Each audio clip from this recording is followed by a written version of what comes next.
So I think primarily it started out as an answer to Vitalik's question that was implicitly asked when he decentralized Zuitzerland, which is where to from here. And it evolved into, I think, us as residents of Switzerland for quite a long time, asking the question of what can we learn from 700 years of Swiss democracy and decentralization, and what have they developed as a culture and as in institutions over that time that have allowed it to thrive as a country, with one of the highest quality of living in the world, highest incomes, highest levels of wealth, longevity, and all sorts of measures.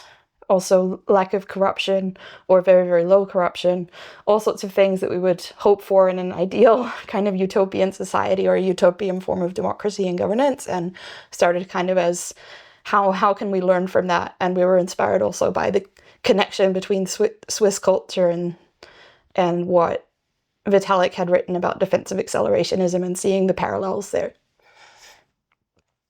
Mm-hmm. I think there's not too much to add there anymore. I guess one thing is also from a personal perspective, me and Isla come from the DAO space also, and we have seen the evolvement of the DAO space in Web3, and we gradually also realize a lot of people come into a decentralized autonomous organization with a hope to decentralize, but without really decentralized mindset, culture, or actually knowing what it takes to actually curate community that is decentralizing. So we can see from the experiment, with a lot of failed DAO experiments, we know that it takes more than just technology.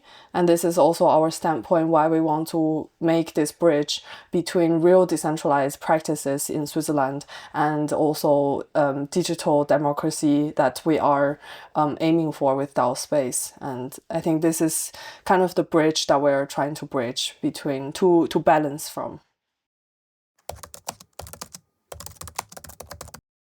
Actually, I just had a lunch conversation, very interesting, where I think me and Isla discussed about this interesting concept of infinity garden these days. And throughout the years, I gradually realized, because I really went through from like a really idealist approach. I come into crypto space from this commons perspective, where like we want to change world for better, what we want for the future, but gradually realizing that in reality our system is so much far away from it, and also essentially just creating a new system may not be accepted by the current status of the world. So what I started gradually realize is that, borrowing this synthesis from Infinity Garden, is that what I started thinking just about what do we do to kind of provide this rich soil for sovereign individual to grow and for people to thrive on top of this kind of rich soil and have this infinity garden. And I think one of the very beautiful syntheses for balancing the solar and lunar punk is, one thing we think about grow, have this rich soil for sovereign individual to grow, but at the same time we have to protect the garden perimeters so that they can grow. And obviously, so I think this kind of balance, the solar and lunar ideal, where you grow and you protect, and obviously it's a series of choices and gray zones where how do you protect and how do you grow. And there I think we can talk probably a lot more, but yeah, I really like this this also, I talk about this around lunchtime, so I thought it's cute. Yeah, no, 100%. And I think we were that just to that point of inspiration of, we were looking into defensive accelerationism, we were reading deeply in Vitalik's articles, and at the same time looking at Switzerland and realizing that a lot of what a lot of scholars say is kind of the secret sauce of Switzerland is this balance between tradition and progress, and that they have as a culture a kind of built-in desire to balance things. And when we looked at Solarpunk and Lunarpunk, we realized that actually, like, the state is the interface between the individual and society, and that a successful state allows us to interface so that our individual needs are protected, but that we can kind of thrive in this infinite garden that Una's mentioning together, and that it requires kind of the hard governance on the individual side. It needs those incentives, but it also needs things like culture and philosophy and education that can't be so easily put into a technical solution or into an institution.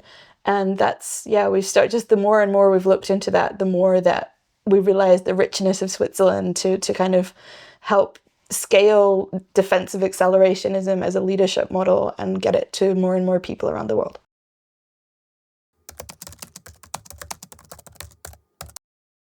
Yeah, so Una did a really nice little talk on our first or second day of this offsite, where she shared a bit about how many different cooperatives and how common cooperatives are here.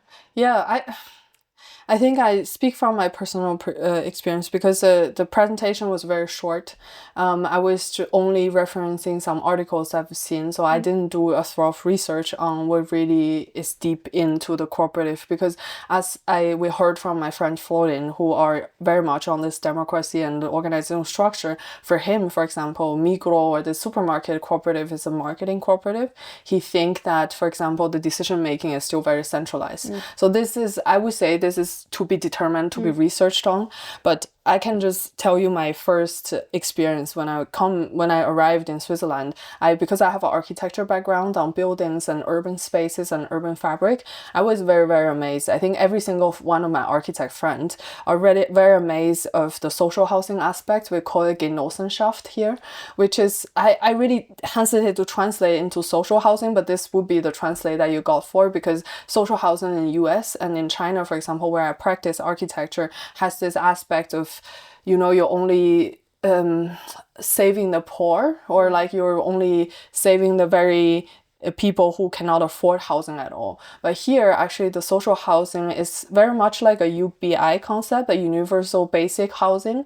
So it's not like saying like I'm taking people from the street into, but it's actually forming a really community aspect into housing. So in this housing, for example, they want people who are, for example, have this need and would do excessive subsidiary and is very community based, and they also would check a kind of profile of people, what percentage of family they want, young people and old people, so they find a good mix, a balanced mix of profile from residents, and they normally have great community culture, communal space that you can rent from, and also, for example, co-cooking with, and all the community housing that I visited, they are of same quality, exactly same quality, sometimes even better than the apartment that you rent as commercial buildings. So I also had the experience, for example, with another real estate friend.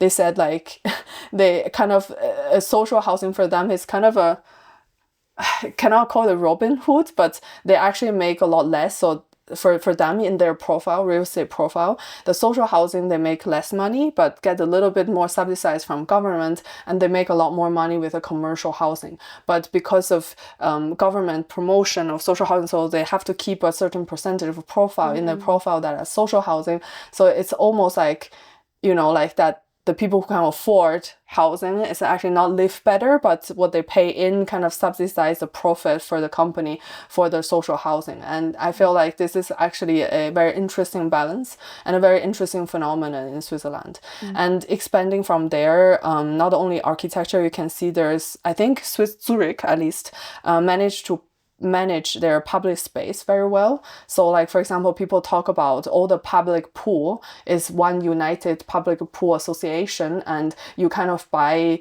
a really cheap yearly ticket and you can go into any public pool or gym in Zurich. And similarly to, for example, community space, you can rent as a local resident very cheap. This stuff just everywhere.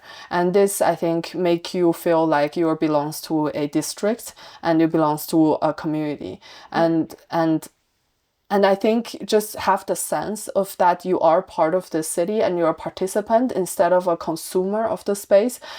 I think ultimately change the role of you as an individual inside this society, and you feel like you're building this together. And I think that's actually very important, though it seems very minor. And this is what I think all the unconference is trying to do, because in unconference we believe that you're not a consumer. You come to give to other people and you participate, we build together, and they ultimately change your role into this, and you have to be proactive to some certain degree. And this, I think this is very important for a part of being a sovereign individual and for you to grow.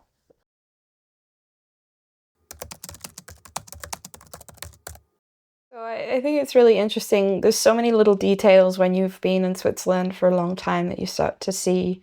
Some of them are really obvious when you first get here, and some of them are less obvious, but like you see that they really balance this defensive, careful with the more optimistic, the more collective mindset. So when you first get to Switzerland, you register your address at the commune, and the first thing they give you is iodine tablets, just in case there's nuclear war, which is always like interesting. Okay.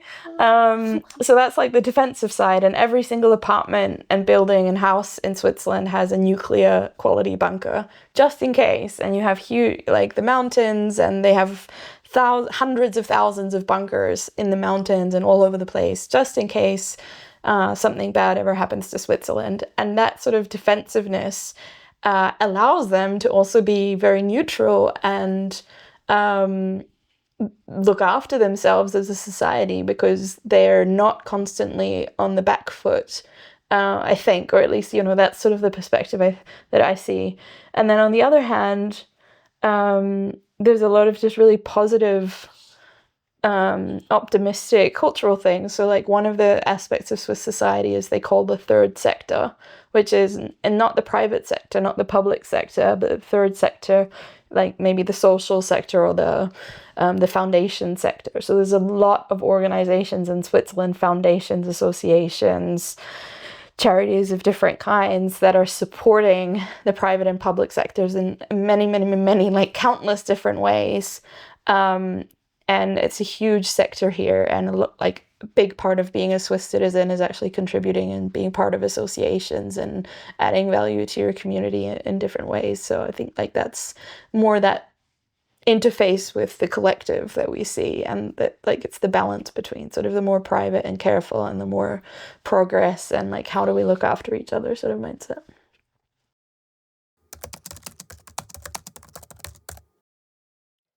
Yeah, I think when I mentioned before how like we've both been in DAOs really heavily, and I think both of us I would like to be decentralization maxis, but we're also Cut.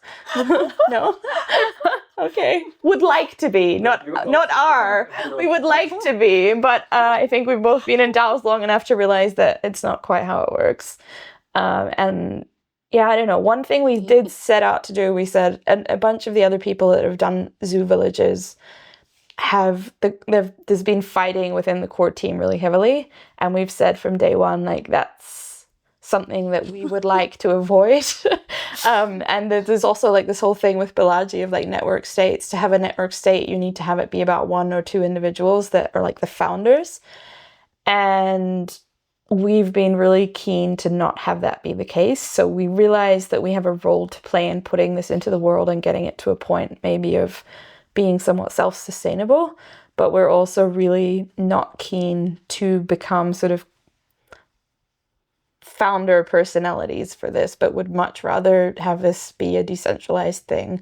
I think Una put together some really cool values at one point, and I was looking at them the other day, and we had like maximum viable decentralization, maximum viable respect and tolerance. And I really liked the maximum viable part, because we want all of those things as much as possible, but within the realms of pragmatism and getting the things done.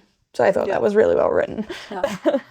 I think, if I just mention quickly, I think for me it's very much about ego and efficiency. Like, I think both of us heartfully wish that this is an egoless community, because I believe that I think a lot of us believe that ego stands in the way of human progress. But at the same time, for efficiency and what Isla mentioned, pragmatic perspective, they probably need, in the end, certain actions that be done effectively, like in a really fast manner, and it probably in the end have certain centralized aspect to it. But yeah, there's the wish, and we also have to move fast, because from DAO we also learned that when you try to overcome institutionalized process, it damages the whole progress. And when you damage the progress and you trapped in your institutionalized process, and then you're not moving anywhere.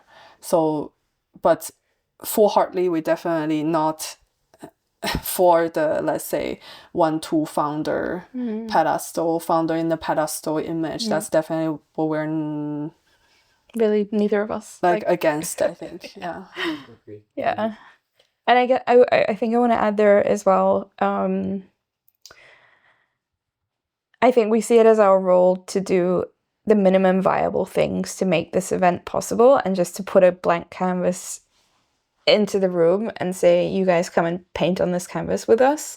But we sort of do see that it still requires someone to buy the canvas in the room and like have it there. And I think even when we started, we probably would have decentralized even more than we are now, or right at this moment. I think after the 10 days together and after the last 2 months, we've realized, okay, we still have a role to play, even though we probably would have liked to decentralize everything already.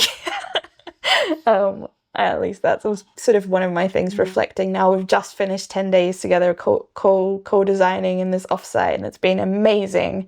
And the positive side is like there's so many things that we didn't plan for that people just way exceeded our expectations in terms of what people bring to this, including yourselves with filming this entire thing and putting so much work, Pete and Anita, and just like turning up and being like a professional film crew with never having been asked, and just running the show. And like everyone probably thought that we were so well organized because you guys were so well organized, and actually we had nothing to do with it. And that has been like the most overwhelmingly positive thing about the whole experience. And this is the stuff you can't plan for. And that's the stuff that, like, where the decentralization is incredible, and you have to allow for that. Or Punkar turning up with his freaking perfect professional espresso machine and making barista quality coffee every morning for everybody. 1-person catering crew. Yeah. and 2-person filming crew. So I don't know, like I see maybe like 20% centralization needed, and then 80% of the magic happens with the decentralization, but that 20% is really needed as well.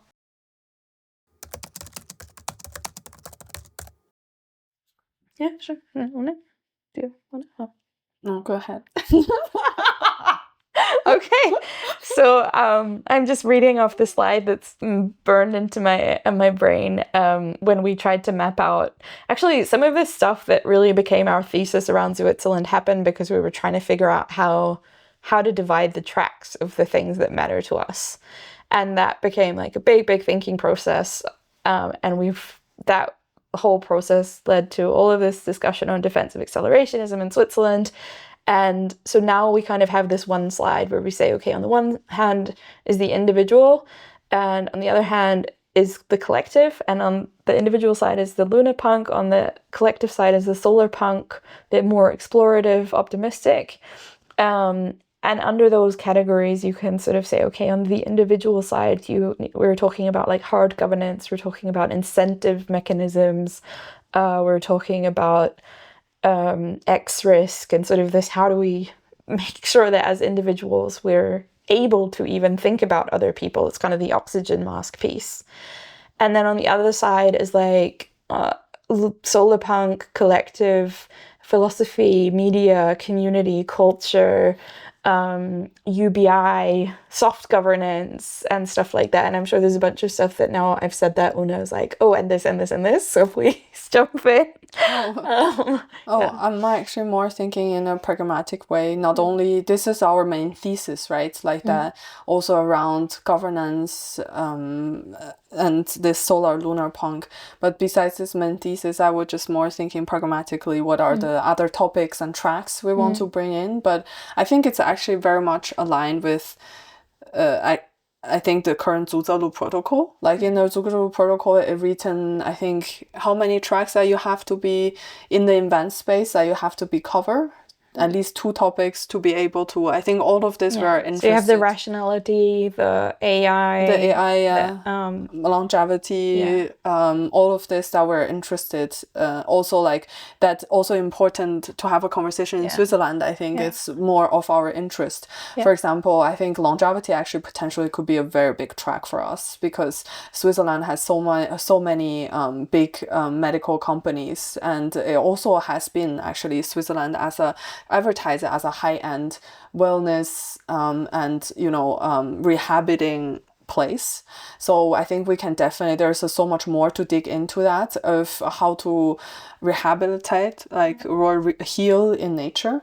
And this can be from scientific perspective, from like I don't know, more spiritual energy perspective, etc. And also I am a PhD in ETH, and so we potentially also could bring in a lot of topic on DeSci. As for decentralized science and how institutions are set up in Switzerland.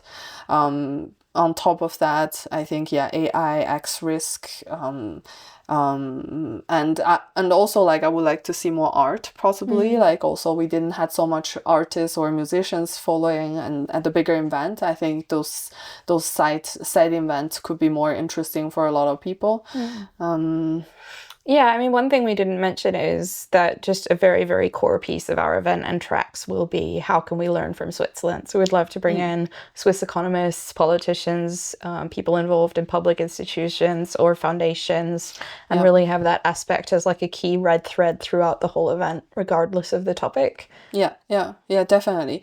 Definitely, hopefully to bring a lot more institutions or even NGOs, these prominent NGOs in Switzerland will be very interesting to see their perspective and maybe break their perspective and rebuild their perspective, and also break our own perspective and rebuild our own perspective. So I think that will be, Yeah, definitely like that aspect of maybe we can heal some of the image of Web3 that some of these institutions have of it being, I won't even go there, but like I think we can show hopefully a really positive face of what Web3 can actually mean, especially in Switzerland where people understand the value of decentralization. We can build on that to much bigger things, hopefully.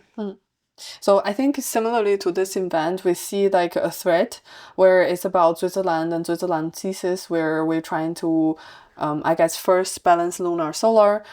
Second, it's not by importance. Second, maybe to break the Web 2, Web 3 in the Swiss context, which we introducing Swiss models, Swiss institutions, Swiss NGOs, and to have this conversation with Web 3 decentralization models. And I guess a third is on the governance side, because like we are from the DAO space, so we're extremely interested in all the topic governance related.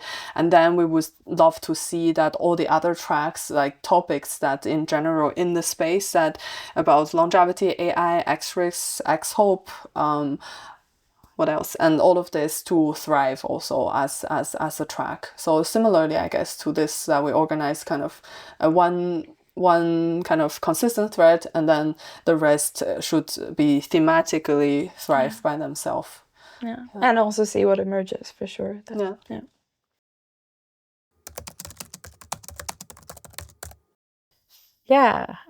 Okay, so we had this co-design offsite now for 10 days, and there was key questions that we were asking and trying to get info on from others in the community was, what exactly is the short and long-term vision of Zuitzerland? I think we had a little bit our own vision, but we really wanted to get a wider perspective on that.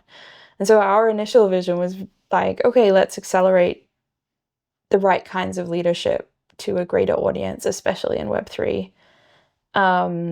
And then I think it evolved into, hey, wouldn't it be great if we could live together with our friends in a village, and maybe like if our kids, when they were growing up, like were surrounded by amazing people that we love in Web3, and this became more like a permanent place that we could live, or like at least for 3 months a year. And then one of the new things that came up this week was, could we turn Zuitzerland into the 23rd canton of Switzerland in 50 years or 100 years? And there's sort of a cheeky kind of silliness to that question, but it's also, if there's anywhere where you can do it, it's Switzerland. And it could be just a really interesting thing for us to explore what that would actually mean. And even if it never happens, just asking the question, I think, can lead to very interesting experiments in terms of how do we run Switzerland like a canton of Switzerland, even if it's just for our own experimental purposes. Yeah, or a digital canton. Who knows? Yeah, this can be interesting. Yeah. And then there's the aspect, when we first thought about having this event, it was just like, oh, let's have a little event like Vitalik's decentralizing Zuitzerland. Let's try and do something around leadership and moving leadership forward in the space. And then one of our friends reached out to us, who we've known for a long time, and he is looking actually to build a permanent village as a living lab, an experimental village to experiment with climate technologies and like crypto economic models and things like UBIs and all sorts of stuff, and was in the process of acquiring a space, or a real physical village space that he can build up. And he reached out to us and said, do you want to do your event here? And over 6 months, it's evolved into like, do you guys want to permanently build a Zuitzerland node or base in our space? And so, yeah, that's also, I think, expanded our vision of what it could be. And we had our friend here this week, Ralph, I think we can mention his name, and he presented a lot of his vision for what they're doing with Next Gen Village. And we had the chance to have like the participants asking him questions and essentially writing a wish list for him, and him to also give a lot of feedback to us in terms of how they're seeing the future. And I think like it's starting to evolve into a really interesting like potential partnership for the long term, but we have to see. I think. Anything to add to that? Not so much. I think, yeah, definitely rooted in experiments, I would say. We want to experiment and build for future society. Yeah.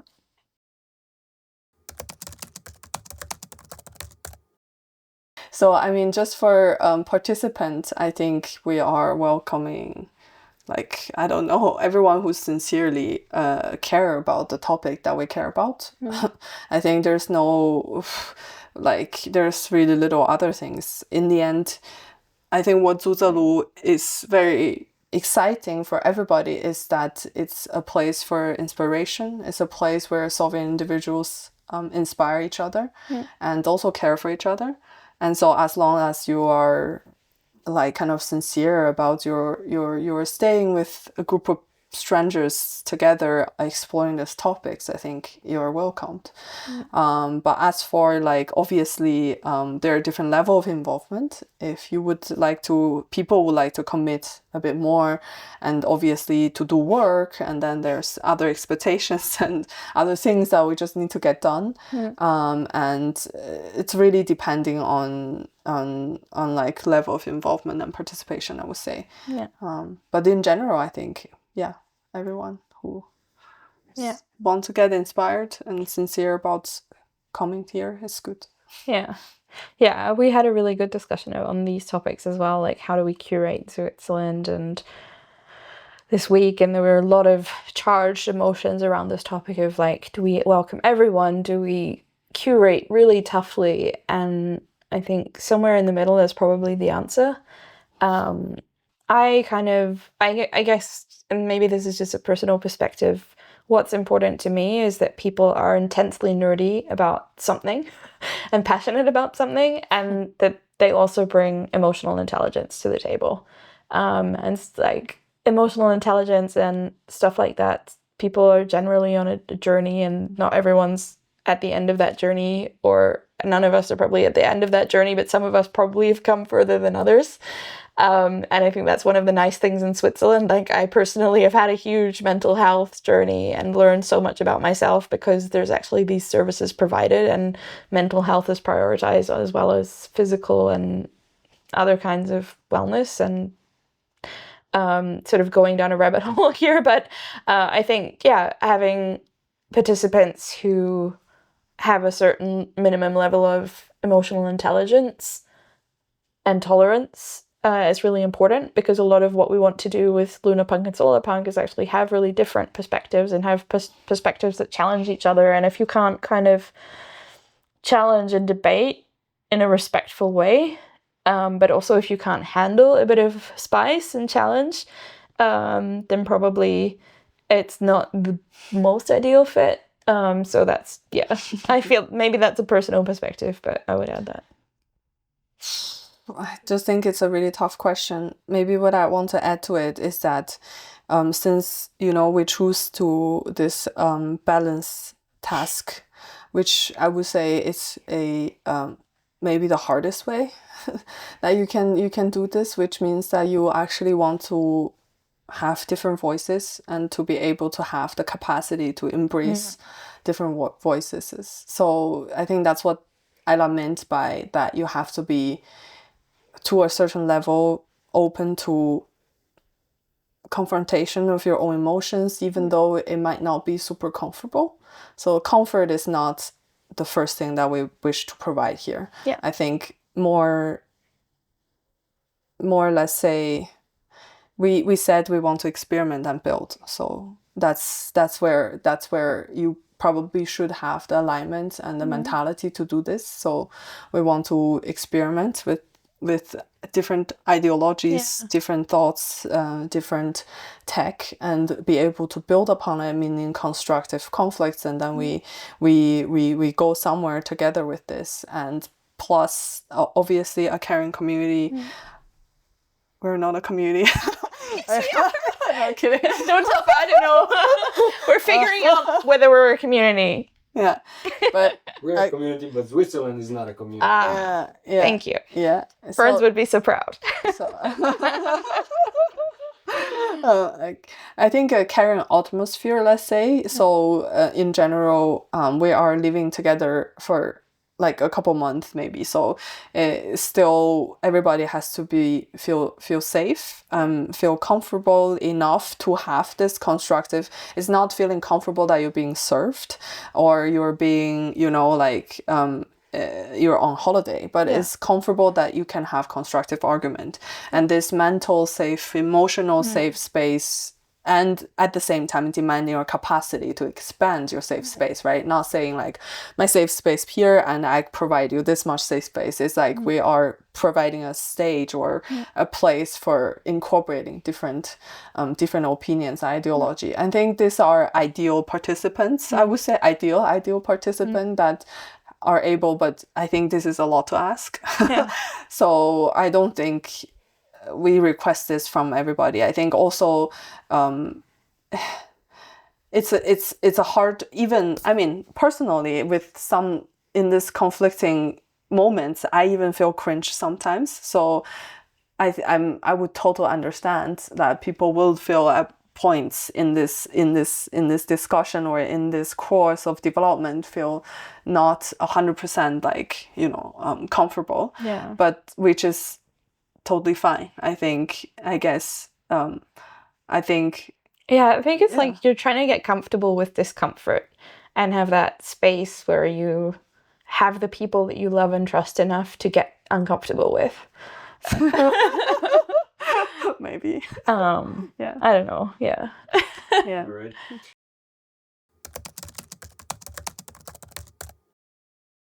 Yeah, I think so. We've just finished the 10 days of co-creation, co-designing. We're really excited to get started on building next year's event. I think from what we've got so far, we're going to have 8 weeks, May, June, early summer in 2025. It's going to be an incredible experience. Hopefully most people there will be staying for the full 8 weeks, and we can really have this experience of building and experimenting together on many different ideas and technologies around governance and AI, biotech, and really start exploring what the future of Zuitzerland could also look like really long term and much more concretely. And I think we would just love to have those people there that find that vision exciting and looking forward to it. I think actually I'm very excited that we also, Isla just mentioned, we have this 10 days offsite. I think everyone actually really loved the spot. We were at Interlaken, not exactly where we're going to have the event next year, but a kind of next to the lake on a campsite where we experienced basically the mountain. Even I was surprised because I wasn't often there. Interlaken is a very tourism spot for Switzerland, so I go there very rarely because you tend to avoid the tourism spot. But still, I'm really positively surprised and how beautiful it is, and in the mountains, and there are waterfalls and super crystal clear lakes that we can just take a dip into. I think at the moment of my stress or in this confrontational, emotional confrontational moments, I went to the lake and I felt totally healed. And I'm pretty sure a few of us feel the same. So I do think that it definitely is a right space, nature space for us to have such openness and also have the balance to have intense inspirational conversations and at the same time relax and heal. So I do feel like it's I'm very confident about the location, and where I think is super special experiment that we do is that our vision is, let's say, I call it a very hardcore network society, meaning because I have this architecture urban background, I think we are not only renting a hotel. We're not just renting a hotel, having a conference, but we're actually co-creating we have this opportunity to co-create a future society with our landlord who are highly aligned with us. And this is very special relationship 100%. Between the community and, let's say, the real estate and developer perspective. And this is what we're all welcoming everyone to experiment with us. Yeah. And I hope everyone can feel our excitement, and this is the uniqueness of this position. Yeah.